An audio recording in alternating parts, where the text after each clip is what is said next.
So Proverbs had a little kick to it today, didn't it? I don't know if y'all noticed that. We've had all these texts from Proverbs, and they've all had some different wisdom to say to us. But the one for today, I was almost a little scared to read because a few years ago, we had something happen in our house. Somebody came home and said, somebody at school said the S word. And I thought, I don't know if I'm ready for that. It was a while ago, and I said, okay, let's talk about it. And eventually it happened that the S word was stupid. I can barely say it. It was almost like a curse word in the school and in our house, and it's a word that can wound terribly. This word, stupid. I'm afraid to say it. There's also the SH word, which is shut up, of course. I don't know what y'all were thinking.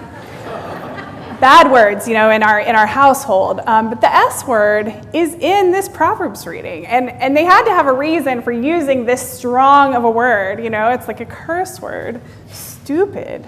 And what they're talking about is something a little shocking for us Lutherans. We hear so much, good works won't save us, right? That was the foundation of Lutheranism, that good works will not save us. It is God's gift. It's faith. It's something that we don't deserve. It's all these things. But in Proverbs, it says that good work is a really good thing. That good work is so good, in fact, that when you don't work in the season that you're supposed to, you're stupid. I still kind of have to whisper it. I'm sorry.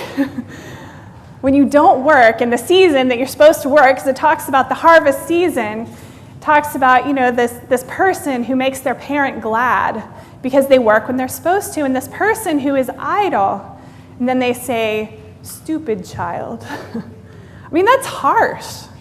So I thought, well, what's the other side of the coin? What is this saying about what work can actually do for us? I told y'all that we built a patio in our backyard a few weeks ago, and we had to do it ourselves, and we did. And by do it ourselves, I mean we also hired 2 teenagers to help us, 16-year-old boys. These are Alpharetta boys. Their parents said they needed the job, they needed the work, and we told them what would be involved, and we told them the hourly wage, and we said this is probably, it's going to be difficult work. You're going to be outside. You're going to be hauling bricks and all this stuff. And they said something like, we like money. And so they were hired. And so they came and helped us. And they were tearing out stumps and doing all these other things. And one of them says to the other one, dude, this is hard. Lesson 1, right? Work is hard. Especially when you're working outside in the hot sun, pulling out stumps, doing all this physical work, all this manual labor, and so then they're working more, and they're placing the bricks, and one of them says to my husband, they've been working from 10 o'clock, which is early if you're a 16-year-old boy. They worked all the way till 2 p.m., and one of them says, I think we're going to go now because we've worked a full 4-hour workday. Not making this up. So they were so tired, so they had to go home, and relax and drink Gatorade and recover from their full 4-hour workday. But then, when the patio was done, and they did work hard, these kids, they really did, and we could see over the month or so that it took us, we could see them learning how to work. And that, P.S., work is hard.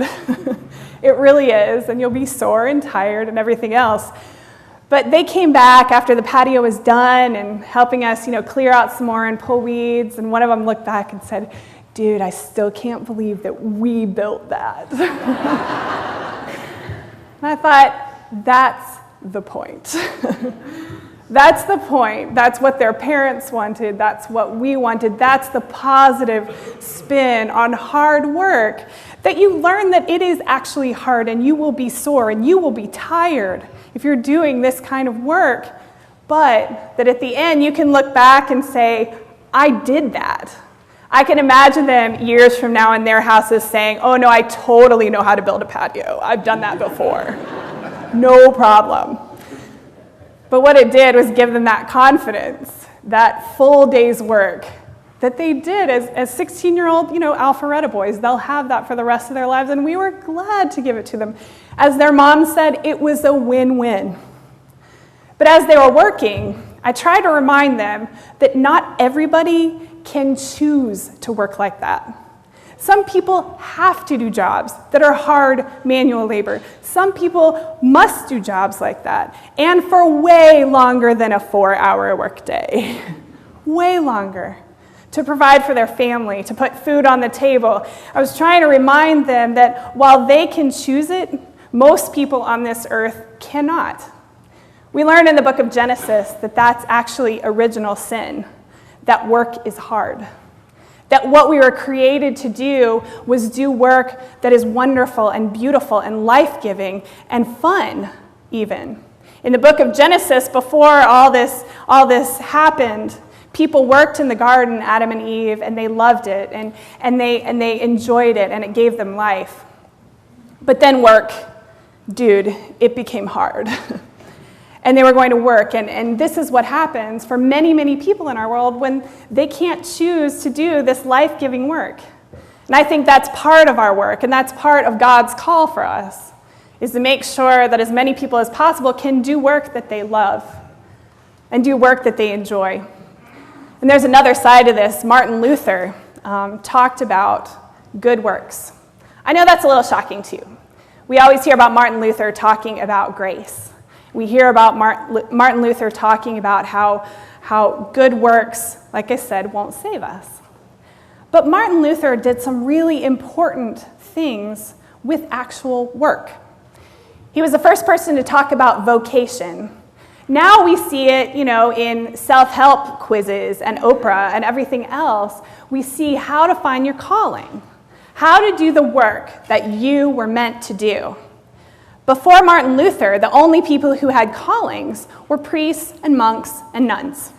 Those are the only people. Can y'all imagine that? Teachers didn't have a calling. Well, of course they do. My mom is a teacher, and she has a calling as clear as mine, as clear as anybody's. No one had a calling but priests and monks and nuns. Think about that. And Martin Luther, what he did, which was pretty radical, he said, no, everyone who is a worker has a calling. If you're called to work in the fields, God has put you there. Love your neighbor through that work. If you're called to be at home, doing housework, being a parent, do that work the best that you can. Love your neighbor through that work that you're called to do, because that's your calling. Nobody talked about this. Wherever you are, wherever you find yourself, Martin Luther said that is your vocation. And that's what Proverbs is saying as well. In the season in which you work. And we know that there are seasons, and they come and go, and work comes and goes, and we know that sometimes when we get over-focused on our work, it can literally kill us. We know that. Y'all hear that in Ecclesiastes in the next few weeks. The Bible knew all about burnout. It knew all about those symptoms that we're only now studying when we work too hard, when we over-focus on our work. All of those things. But we know what God calls us to is vocation. We know that God calls us to do that work which gives us life. I was talking to a friend of mine. We were running together, and we know each other really well, my running buddy and I, and we talk about our jobs, and she's in insurance, and y'all know what I do, and I was talking about something which is occasionally part of my job, which is going to visit someone who is dying. And I talked about going, this is a few years ago, to go visit, and how hard it is, but it's good work, and so I'm talking to her about it, my friend, and she says, sometimes I think I should just get a real job like you and do something for people. And I said, no, that's missing the whole point. Luther was saying any job that you are doing is a holy calling. For her, she's a bigwig in the insurance business, and it is a holy calling. She's called to have patience with people that I have no idea if I could deal with. She's called to make decisions about the safety of thousands of people. They insure huge companies like taxi services and a circus, if you could believe that. She's called to make decisions calling on God's wisdom, because God puts Christians in every job, in every situation, so that all of us have a calling to that one thing that we are supposed to do. And wherever we find ourselves, we know that we're called to love our neighbor through that. We know in the insurance business, she's called to love her neighbor in insurance, whatever that might be. Martin Luther came up with this idea, but also someone else expanded on it and actually wrote a song about it. There were way more parrot heads on Saturday night than anywhere else, but there's probably a few parrot heads at 10:30, right? Maybe no. Jimmy Buffett fans. If you're a parrot head, you like to go to Jimmy Buffett concerts, right? And I've never been to one, sadly. But Jimmy Buffett has been writing songs for a long time, songs that you want to play on a boat. And so Jimmy Buffett has this song that my friend and I used to play when we went out on our dad's boat, and it's an old song. Somebody made sure to tell me that it came from pink crustaceans, white carnation and a pink crustacean. Is that right, Jimmy Buffett fans? That this is what album it came from a long time ago. It's called It's My Job. And Jimmy Buffett talked about, he saw a street sweeper, somebody sweeping the streets. And he was whistling and smiling, this person who was sweeping the streets, and he was happy. And it was at a moment in the song where Jimmy was depressed and kind of thinking about his life and all this stuff, and he saw the street sweeper who was really happy, and he said, "Why are you so happy? You're just sweeping the streets, other people's mess." And the street sweeper said, "It's my job.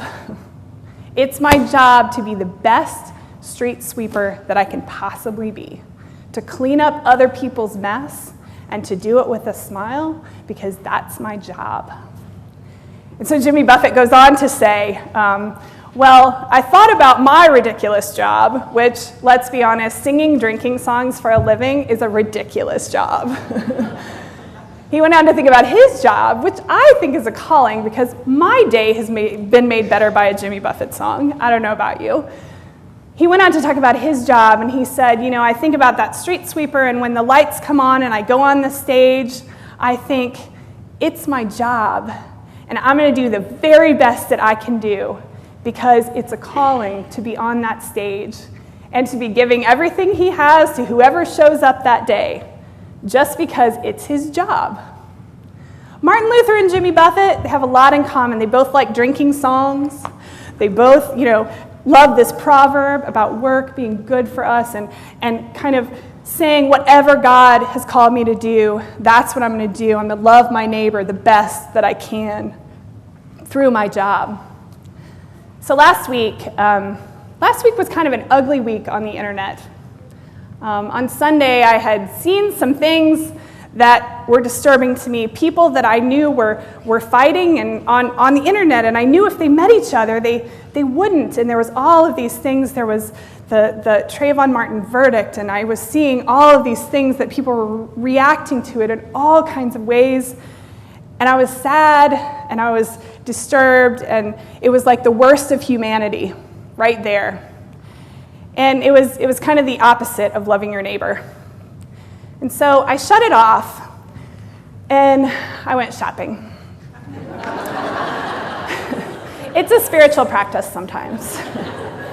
I went to the Big Lots by my house because the Big Lots had 20% off everything in the store. And I love the Big Lots. So I went to the Big Lots, and everything was 20% off, and it was fantastic.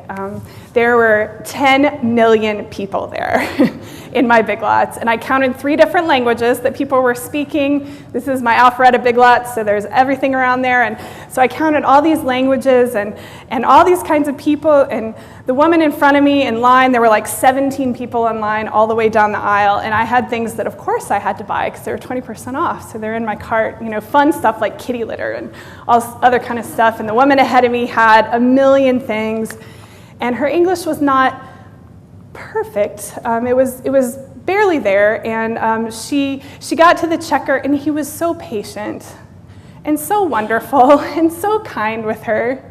He was a young African-American guy, And he was so patient and so smiley and so cheery, and I thought, what is going on here?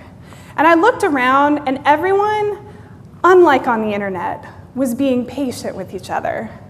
And everyone was being kind. And everyone was giving each other a little more room on that day. And everyone was being understanding. And so this checker, he checked her out, and he checked my stuff out and was wonderful and sweet and joking with me and put my stuff in the bag. And I thought, did I imagine that? That this looks a little bit like the reign of God coming near, that we're all sort of loving our neighbor on this day a little more. And I looked back, and no, he was being kind to this man who came through with, I promise you, 25 backpacks in his hands. 20% off at Big Lots.